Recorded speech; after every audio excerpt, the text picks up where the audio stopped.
আল্লাহ সুবহানাহু ওয়া তাআলা পবিত্র কোরআনুল কারীমের সূরা আল ইমরানের 110 নম্বর আয়াতে আল্লাহ রাব্বুল আলামিন বলেন, কুনতুম খায়রা উম্মাতিন উখরিজাত লিন-নাসি তা'মুরুনা বিল মা'রুফি ওয়া তানহাউনা 'আনিল মুনকারি ওয়া তু'মিনুনা বিল্লাহ। আল্লাহ রাব্বুল আলামিন বলেন, তোমরাই হলে সর্বশ্রেষ্ঠ জাতি, তোমরাই হলে সর্বশ্রেষ্ঠ উম্মত। তোমরা অবশ্যই সৎ কাজের আদেশ দিবে এবং অসৎ কাজে নিষেধ করবে। ওয়া তু'মিনুনা বিল্লাহ, এবং আল্লাহ রাব্বুল আলামিনের প্রতি ঈমান পোষণ করবে। তোমরা সৎ কাজের আদেশ দিবে। তোমরাই হলে সর্বশ্রেষ্ঠ জাতি, সর্বশ্রেষ্ঠ উম্মত, যাদেরকে সৃষ্টি করা হয়েছে মানব জাতির কল্যাণের দিকে আহ্বান করার জন্য, কল্যাণের কাজে আহ্বান করার জন্য তোমাদের আবির্ভূত করা হয়েছে। সুতরাং তোমরা সৎ কাজের আদেশ দিবে, সৎ কর্ম করবে, সৎভাবে জীবন যাপন করবে এবং অসৎ কাজে নিষেধ করবে। এটাই হচ্ছে তোমাদের কাজ। ওয়া তু'মিনুনা বিল্লাহ, এবং আল্লাহ রাব্বুল আলামিনের প্রতি বিশ্বাস স্থাপন রাখবে। আল্লাহ সুবহানাহু ওয়া তাআলা বললেন, তোমরা অসৎ কাজে নিষেধ করবে। কিভাবে নিষেধ করবে? এই ব্যাপারে হাদিস শরীফের মধ্যে রাসূল কারীম সাল্লাল্লাহু আলাইহি ওয়াসাল্লাম বলেন, মান রাআ মিনকুম মুনকারান ফালিয়ুগাইয়িরহু বিয়াদিহি ফাইন লাম ইস্তাতি' ফাবিলিসানিহি ফাইন লাম ইস্তাতি' ফাবিকলবিহি ওয়া যালিকা আযআফুল ঈমান।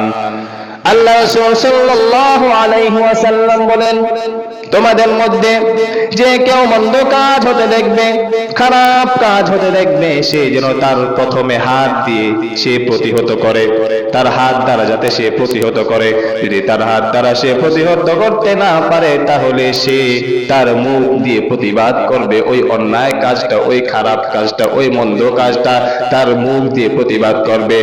যদি সে তার মুখ দিয়ে প্রতিবাদ করতে না পারে, সর্বশেষ ওই ব্যক্তি ওই খারাপ কাজটাকে তার অন্তর কলব দিয়ে ঘৃণা করবে। আর এটি হচ্ছে ঈমানের সবচেয়ে দুর্বল, আর এটি হচ্ছে দুর্বল ঈমানের পরিচয়। সবার প্রথমে বলছেন যে তোমরা সৎ কাজের আদেশ করবে এবং অসৎ কাজে নিষেধ করবে। এখন অসৎ কাজ কিভাবে নিষেধ করবে, এই ব্যাপারে হাদিস শরীফের মধ্যে বলেন যে তোমাদের মধ্যে যে কেউ অন্যায় কাজ হতে দেখলে, খারাপ কাজ হতে দেখলে, মন্দ কাজ হতে দেখলে, সবার প্রথমে যে কাজটি করতে হবে, যেটা দিয়ে বাধা দিতে হবে, সেটা হচ্ছে তার হাত দিয়ে বাধা দিতে হবে, প্রতিহত করতে হবে। যদি সে তার হাত দিয়ে বাধা দিতে না পারে, প্রতিহত করতে না পারে, তাহলে তার মুখ দিয়ে করবে। যদি সে এটাও না পারে, এটাও সক্ষম যদি সে না হয়, তাহলে সর্বশেষ তার কলব, তার অন্তর দিয়ে ঘৃণা করবে।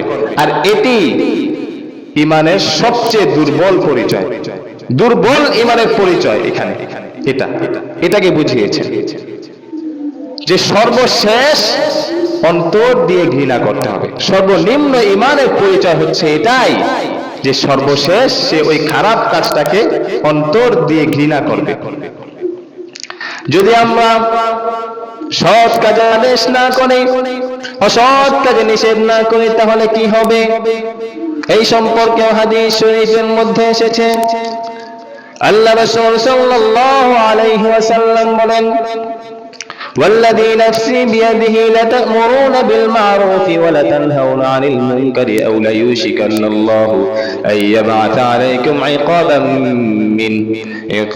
منه ثم تدعونه فلا يستجاب لكم। আল্লাহ রাসূল সাল্লাল্লাহু আলাইহি ওয়াসাল্লাম হাদিস শরীফের মধ্যে বলেছেন, সে সত্তার শপথ, সে আল্লাহ রাব্বুল আলামিনের কসম, যার হাতে আমার জীবন রয়েছে, যার হাতে আমার মৃত্যু রয়েছে, তোমরা অবশ্যই সৎ কাজের আদেশ করবে, সৎভাবে জীবন যাপন করবে, সৎ কর্ম করবে এবং অসৎ কাজে নিষেধ করবে। যদি তোমরা এগুলো না করো, তাহলে আল্লাহ রব্বুল আলামিন অচিরেই তোমাদের উপর এমন বিশেষ শাস্তি আরোপ করবেন, এমন শাস্তি নাজিল করবেন যে তারপর তোমরা দোয়া করলে আল্লাহ রব্বুল আলামিন তোমাদের দোয়ায় সাড়া দিবেন না। সবার প্রথমে বলেছেন যে সে সত্তার শপথ, সে আল্লাহ রব্বুল আলামিনের কসম, তোমরা সৎ কাজের আদেশ দিবে, অসৎ কাজে নিষেধ করবে। যদি তোমরা এগুলো না করো তাহলে অচিরেই আল্লাহ রাব্বুল আলামিনের পক্ষ থেকে এমন একটি শাস্তি তিনি নাজিল করবেন, এমন একটি শাস্তি আসবেন যে তখন দোয়া করলে আল্লাহ রাব্বুল আলামিন তোমাদের দোয়ায় সাড়া দিবেন না। কখন? গুনাহ করতে করতে এমন একটা পর্যায়ে চলে যায় বান্দা, যখন আল্লাহ রাব্বুল আলামিন বাধ্য হয় শাস্তি দেওয়ার জন্য, বাধ্য হয়।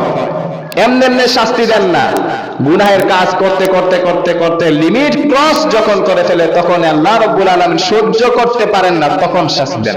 তখন দোয়া করলে সহজে কবুল হবে না। সেজন্য এমন কোন কাজ আমরা করব না। আমরা মানুষ জাতি, আমরা আদম সন্তান, আমাদের গুনাহ হবেই টুকটাক, কিন্তু এমন কোন গুনাহ করা যাবে না, লাগাতার গুনাহ করা যাবে না যে গুনাহের জন্য এমন একটা পর্যায়ে চলে যাব আমরা যে আল্লাহ রাব্বুল আলামিন সহ্য করতে পারবেন না, সহ্য করতে না পেরে শাস্তি দেওয়া শুরু করবে। এই থেকে সতর্ক থাকতে হবে আমাদেরকে। আল্লাহ আমাদের সকলকে সৎ কাজের আদেশ করার তৌফিক দান করুক। সকলে বলি আমিন।